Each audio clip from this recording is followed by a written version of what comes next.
Hi, in this video clip I'm going to show you how to operate the system from the start panel if you have version 34 software or more recent. So when you come on the boat, you simply put the battery switches to the on position, and then you go ahead and enter in the pin code. The default pin code is 1234. The light came on green to show I put in the correct pin code.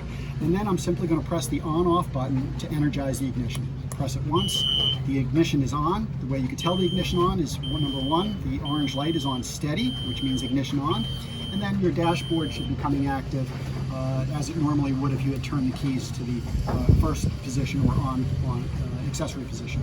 The next thing we're going to do is start the engines.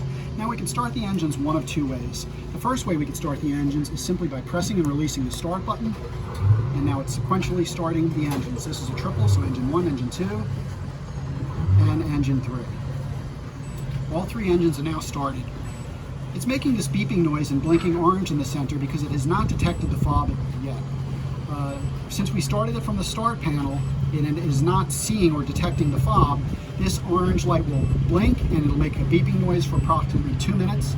The noise will stop, but the orange light will continue blinking, just telling you that you do not have wireless kill cord protection.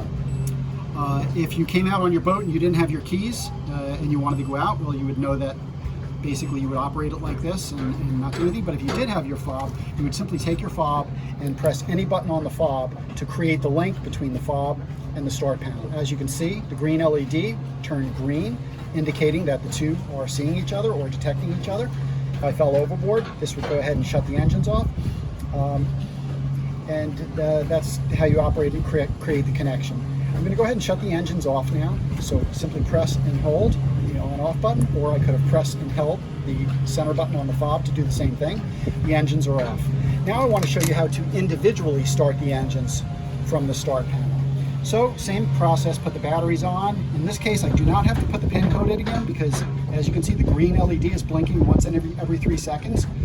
Which means it's unlocked because I unlocked it using the pin code, or you can unlock it using the fob. So simply press the on-off. Ignition is energized, as we can see, and it's in the on position. Orange light is on steady.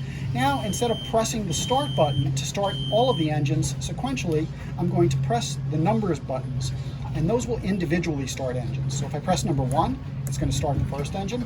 And there we go. Press number 2, starts the second engine. Press number 3. Starts the third engine. Now if I want to shut them off, I press and hold rather than press and release. Press and release to start, press and hold. Engine 3 is off.